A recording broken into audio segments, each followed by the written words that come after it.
Hey everybody, it's Miss Maza and Lennon. Hey. how are y'all? It's Friday, it's a good Friday, beginning of our Easter break. And we're going to wrap up Swamper today. Alright, so we don't have a craft today. We've been kind of busy. We just got done eating lunch and Abby and I went and took Tucker his Easter outfit. So we've been a little busy this morning. So anyway, we don't have a craft to show you this morning. So we're going to just jump right on in and start with our math problem. Yesterday we said that Miss Maza bought 2 boxes of beef jerky for Mr. Clayton. Each box contains 4 pieces of beef jerky. So how many pieces of beef jerky did Miss Maza buy for Mr. Clayton? He's sitting over there laughing, and Abby's laughing behind the camera because we do know how much he loves beef jerky. So anyway, we said our important information was the 2 boxes and the 4 pieces, and what we wanted to know was there was 4 pieces in each box, and we wanted to know the total number of pieces that we bought.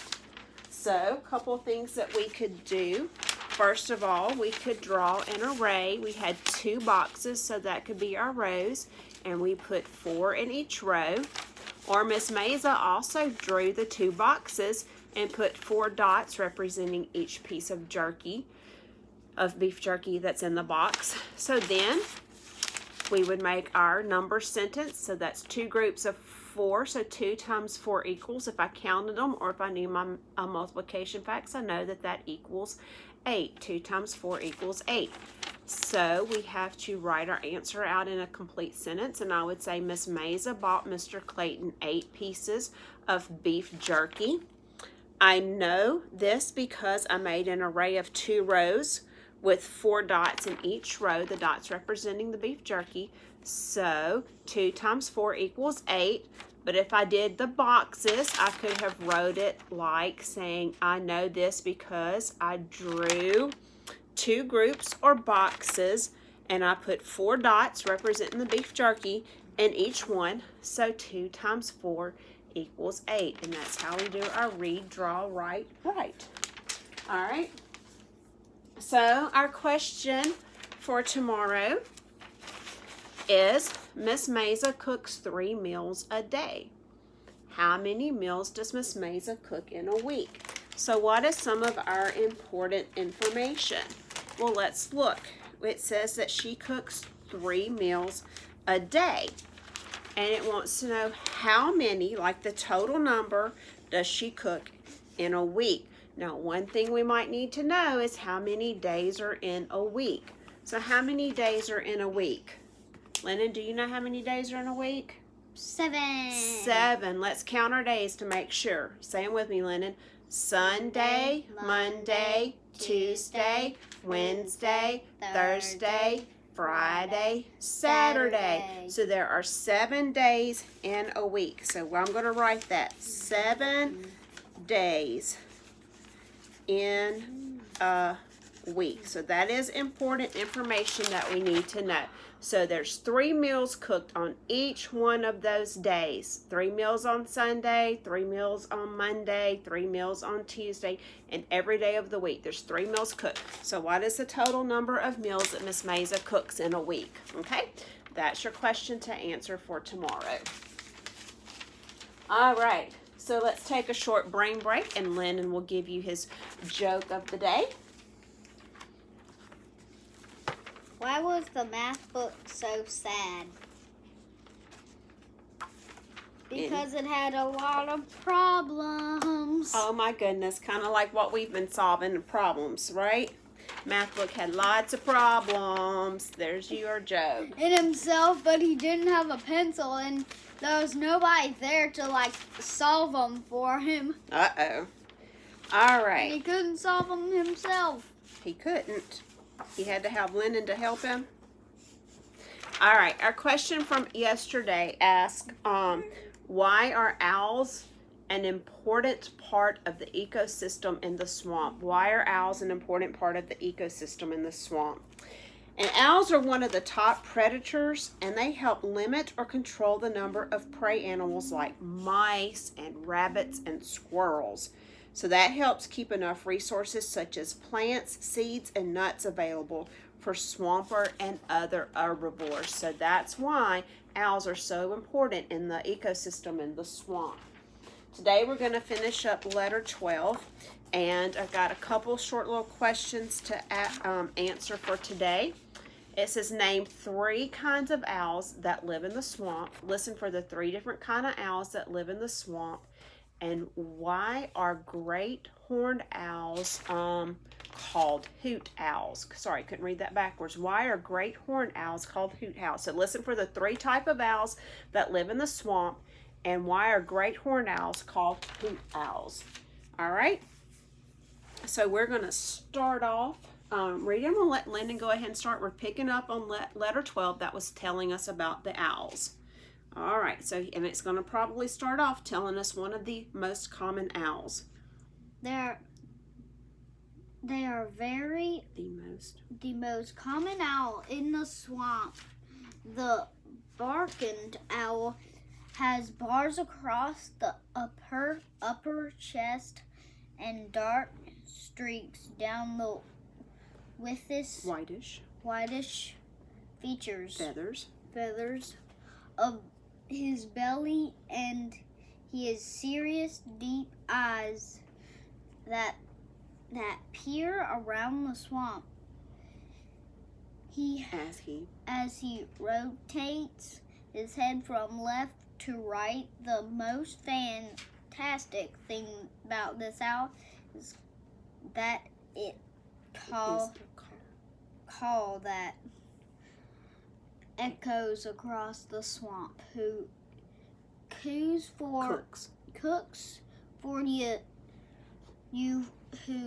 for you all midday time, many times. Another owl will answer from the across the swamp. Sometimes they banter in the wild owl talk by hooting and hollering. Barring owls normally eat rats and mice, so they are not much of a threat to me. All right, so that was one kind of owl that lives in the swamp. The 2 small screech owls, Gracie and Rufus, nest in a cavity in one of the cypress trees. Rufus has reddish feathers and Gracie has grayish feathers. On foggy nights, they make a quavering call that pervades the swamp. This sound does not frighten me because screech owls eat mostly insects and animals much smaller than me. They will catch and eat mice if they can. So Whisk, the white-footed mouse, has to watch for these predators. Screech owls don't like snakes, and neither does Miss Maza, and become very agitated if a black rat snake ventures into our area. This is helpful because none of the rest of us is fond of this predator either. The largest owls in the swamp are the great horned owls. These owls do not have real horns, but tough and pointed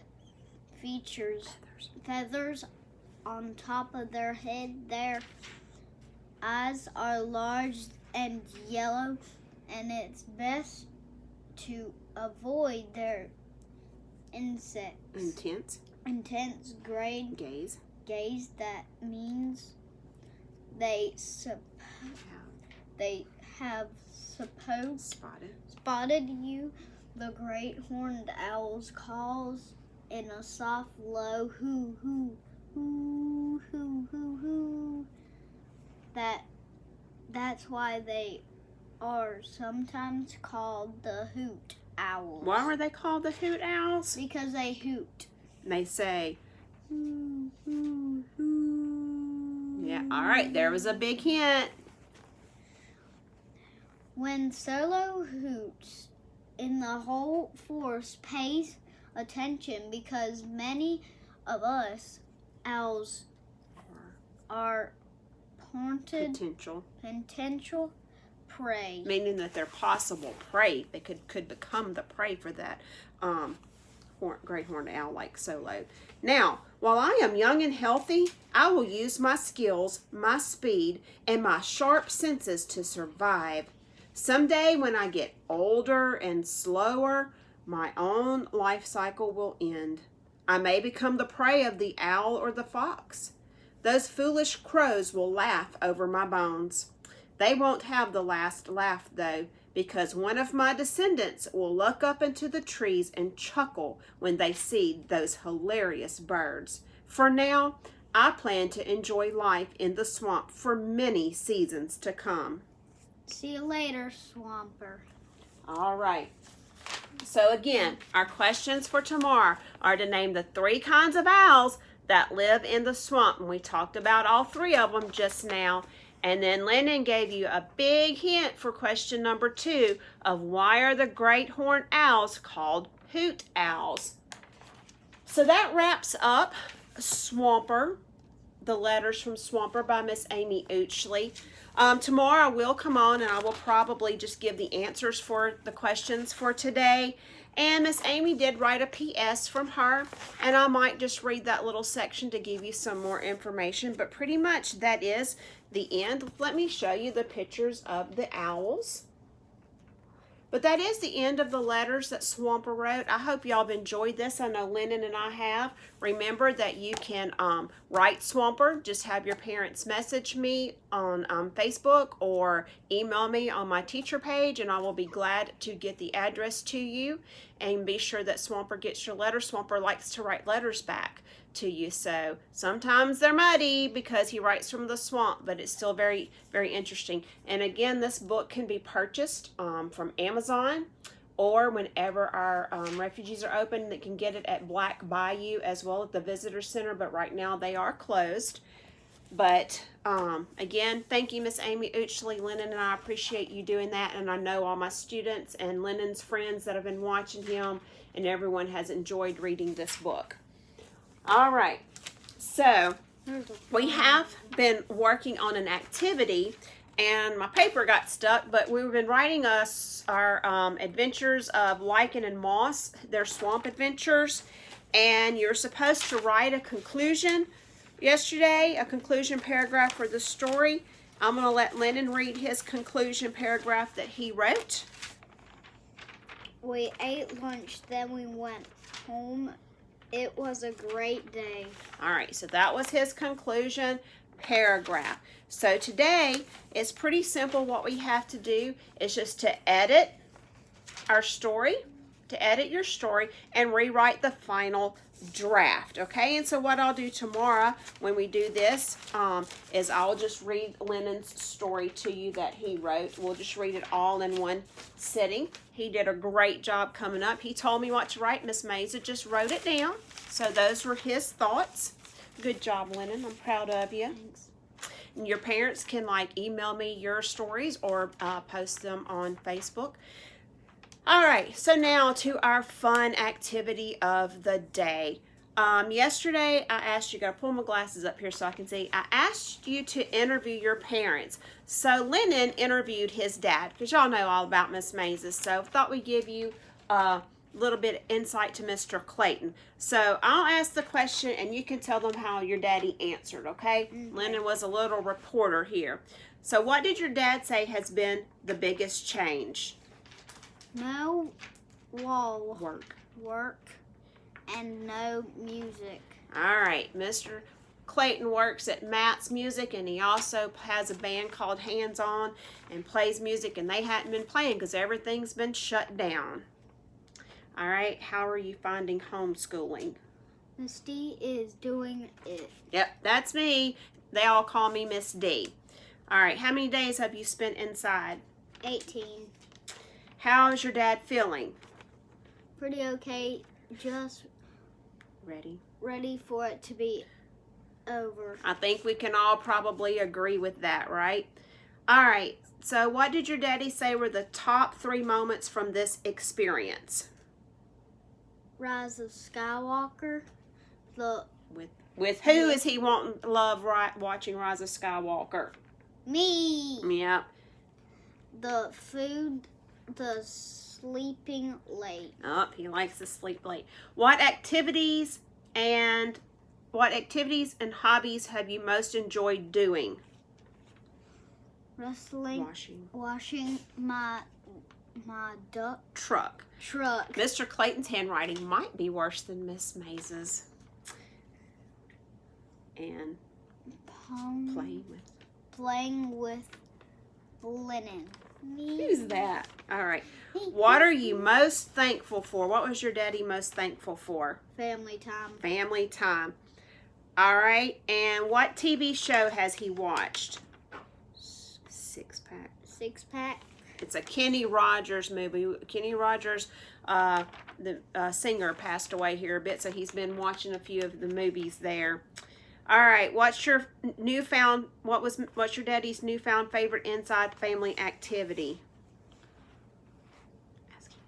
Asking each other silly questions. Yes, he sits around and asks everybody all those questions, kind of like I've been asking y'all to fill out. All right, what's his favorite food to bake? Most any. And what's his favorite time of day?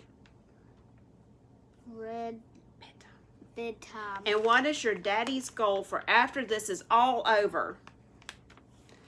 Spend time with the same amount of family. With family. So to spend the same amount of time with family. And I hope none of us forget about that when this is over, the family time that we've gotten to spend, and we keep that, not be something that we go back to how we used to be doing it. All right, so your activity for today, your fun one to go in your time capsule, is how I'm feeling. Now, Miss Maza, that's on that web page or web link that I gave you. And no, I'm not very good with drawing a person's head, but I tried, and that's what I always tell you, as long as you try, right? And so it says, how do my face look? Is it like a really happy smile, a kind of happy, a straight face, kind of sad, or really sad? So what's your face? And then I did mess up and put the wrong thing in. It says words to describe how I feel. So tell us how you're feeling. What I am most thankful for goes right here. What I have learned from this experience goes right here. And then the 3 things that I'm most excited to do when this is over. The 3 things I'm most excited to do when this is over. All right? So there you go. That's your time capsule piece. And y'all remember to stay safe, keep 6 feet apart, keep your mask on, wash those hands, and most importantly, know that Miss Maza misses you, and I can't wait to see you. Y'all have a great Easter. Like I said, I may do a small video tomorrow to give the answers to these questions and to read that last bit. We've got some new activities coming up for next week, so y'all be sure to look for them. You can find these videos on our Shady Grove Facebook page or on Miss Maza's personal page, teacher page on the Shady Grove website. So anyway, you guys have a wonderful weekend. Have a happy Easter and be safe, and we will see you soon. Bye.